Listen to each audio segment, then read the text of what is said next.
Então, quando a gente fala da biografia, os evangelhos, a gente tem dois grupos, né, dentro disso. Quais são esses dois grupos? Primeiro é os três primeiros, são chamados de sinópticos. Por quê? Porque eles têm semelhanças na narração.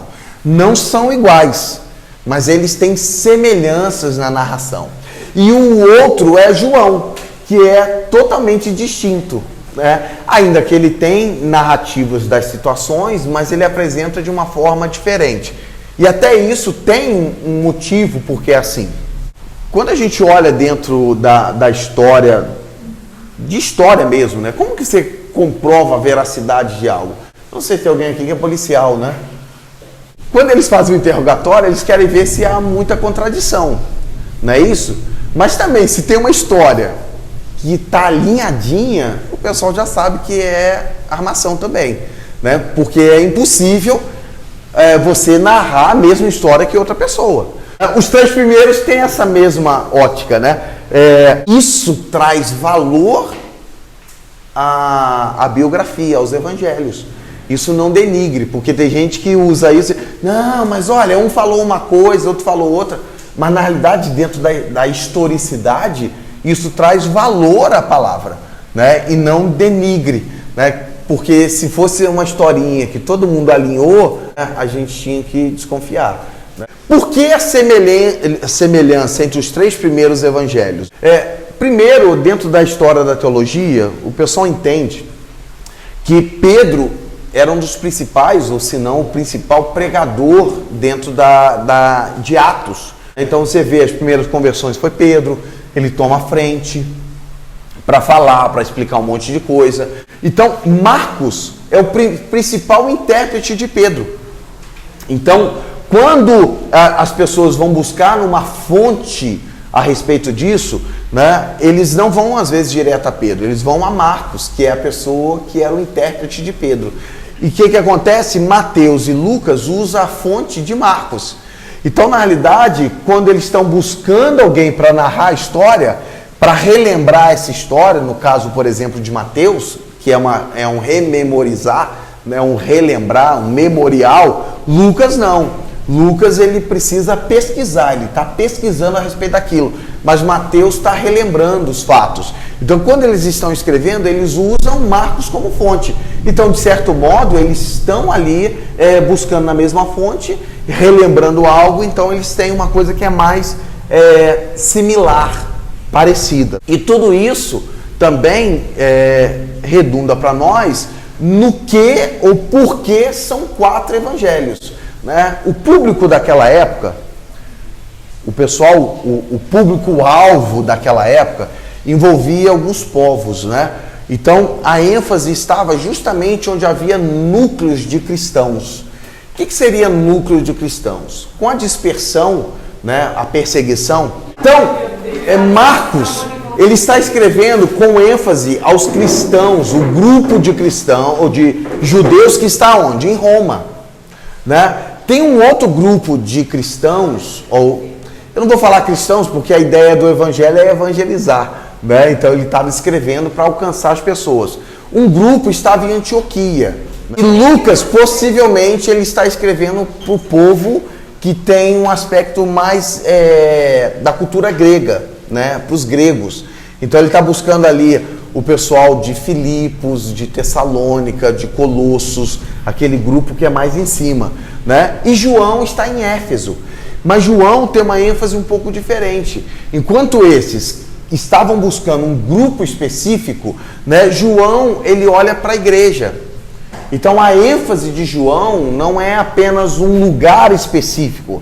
João está falando para a igreja. Então as classes representativas, né, do povo, como judeus, romanos e gregos, e o corpo formado pelas igrejas, são o destino dos evangelhos. Então, por isso são 4. Cada região a gente tem que adequar. E o Evangelho faz isso. O Espírito Santo, ainda que usou a diversidade, a capacidade de cada autor, né, ou escritor bíblico, porque a gente entende que o autor da Bíblia é Deus, né, ele usa a linguagem que eles têm, né, mas ele inspira também para pessoas específicas. Então, os núcleos de cristãos é a ênfase para onde os livros ou os evangelhos estão sendo escritos. Então, eles usam uma linguagem, uma maneira de expressar específica, né? Mateus, ele quer alcançar quem? Os judeus. Por ele desejar alcançar os judeus, ele faz algo muito específico. Ele cita muita coisa do Antigo Testamento. Ele vem citando aquilo que está no Antigo Testamento que demonstra que Jesus é o Messias. Então você vai ver dos evangelhos, o evangelho que mais cita o Antigo Testamento é o Evangelho de Mateus, quando ele está enfatizando ali o Messias, né? Então ele vem destacando isso. Até aquela declaração de Pedro, que está registrada em Mateus, você vê que a ênfase dele, tu és o Cristo. Então ele está usando uma terminologia que remete àquilo que o judeu esperava. Por quê? Porque ele está escrevendo para aqueles que estão familiarizados com a questão do Antigo Testamento, tá bom? E ele apresenta Jesus como o Messias. Ele é o Cristo, ele é aquela promessa que Deus fez lá no Antigo Testamento, ele é o cumprimento dessa promessa. Lucas, ele está escrevendo para os gregos. Até quando você vê, ele está escrevendo para uma pessoa chamada Teófilo, tanto o Evangelho quanto o livro de Atos, né? Ele destina o livro a uma mesma pessoa. E ele dá ali uma descrição, olha, eu fiz uma apurada, um levantamento, uma pesquisa. Então ele está usando até uma outra linguagem, né, que é diferente. Então, na realidade, quando você vai lendo mais, você vai se familiarizando com um tipo de linguagem específica. E ele usa uma linguagem específica. Mas até o grego dele, a escrita no grego é uma escrita diferenciada, né? Nós tínhamos o grego koiné, né? O koiné, né? Esse grego é o grego mais comum. Falei que Marcos era a principal fonte das histórias. Lucas depois, ele começa a andar tanto com Paulo que fica impressionado com o que está acontecendo. Porque Paulo é uma situação fora de série, né? É um derradeiro, ele mesmo fala, ele é fora de tempo, mas o que ele faz, né? O mundo é evangelizado por Paulo. Se a gente olhar isso, é uma pessoa que se dispôs e ele muda o panorama. Lucas olha isso e fala assim, cara, não é possível o que Deus está fazendo através da vida desse homem. E ele começa então, ele muda o foco do livro de Atos, né, daquele registro que estava ali, para a vida de Paulo, que também é um objetivo de Deus, porque os primeiros 12 anos da igreja, eles só evangelizavam judeus. Eles não evangelizavam outros povos. Aquele momento que Pedro tem uma visão, se vocês lembram, Atos capítulo 8, né, quando ele vai a Cornélio e ele vai evangelizar, ele diz, não, mas eu não posso. A visão que ele teve era de animais que desciam do céu, né, no lençol. Aí Deus falava para ele comer, ele disse assim, mas Senhor, não vou comer um negócio que é impuro, mata e come. Ele, mas Senhor, aí depois ele entende, né, Deus tem... Não diga que é impuro aquilo que eu já purifiquei. E Paulo é o grande agente missionário dos gentios, que começa ali, né, em Antioquia, né, Atos capítulo 13. Né, a igreja de Antioquia é quando há um rompimento da história da evangelização apenas para os judeus. Então eles entenderam que o evangelho, o conhecimento de Jesus não era apenas para aquela nação, mas era para os gentios. Marcos, ele escreve aos romanos. Qual era o ideal dos romanos? De poder e serviço. Roma dominava tudo, dominou tudo com mão de ferro. Forte, poderosa, rompendo, derrotando todos os exércitos, mudando, trazendo uma paz imposta, a paz romana. Então Roma está... O que Marcos escreve? Ele escreve no imperativo. Né? Ide, né? Ele não está ali dizendo, olha, esse aqui foi prometido. Não, ele está falando de um homem poderoso, né? Que anda sobre as águas, um homem que tem autoridade sobre demônios, um homem que age com poder, dominando a natureza, entende? Então ele apresenta uma linguagem imperativa, onde apresenta um Jesus que domina todas as coisas. Ele está falando do homem forte.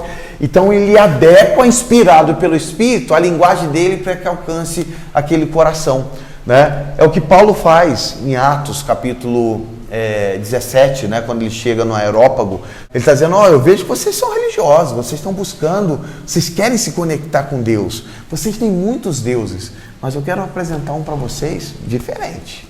Esse aqui é o Deus que não tem nenhuma imagem que possa representá-lo e tal. Entende? Ele pegou a sede da alma e ele apresenta justamente naquilo. Então ele apresenta, adequa essa linguagem para poder fazer aquele contexto. E terminando em João, né? João ele escreve para quem? Para a igreja. Já pessoas que já estavam ali servindo a Deus, já tinham se conectado a Cristo, mas eles precisavam ter uma definição melhor de quem é Jesus. Nessa definição, ele tem que apresentar o Jesus divino. Ele usa o termo eu sou. Esse termo eu sou é usado muito para Deus. O termo Senhor, Javé, Jeová, Yavé, lá do Antigo Testamento, é o eu sou. Né? Então Jesus está falando assim, olha, antes que todas as coisas, ou que todos esses fossem, eu sou. Então ele está enfatizando a divindade de Jesus, né? Apresentando o Espírito Santo, que vem da parte de Jesus, porque o Espírito Santo, quem enviava era Deus, mas João diz que quem vai enviar o Espírito não é o Deus Pai, mas é o Deus Filho. Ele está igualando, nivelando Jesus na autoridade divina e ele é o que concede o Espírito. E ele apresenta justamente isso, Jesus como Filho de Deus. Então, em cada evangelho, né, o desígnio divino nos evangelhos, né, ele traz uma mensagem à humanidade geral e aos homens em todas as épocas, porque essa linguagem alcança também pessoas. Às vezes você lê em Mateus e diz assim, cara, esse texto aqui não falou meu coração. Aí você lê o mesmo texto lá em Marcos, você diz, cara, eu nem tinha visto isso. E não é possível que eu não conseguia ver. A mesma ideia, só que a linguagem mudou. É a maneira que o Espírito usa para aplicar isso ao coração das pessoas, né? Então, basicamente, os evangelhos têm esse objetivo, alcançar públicos e pessoas diferentes, de maneiras diferentes, apresentando Jesus de uma maneira diferente.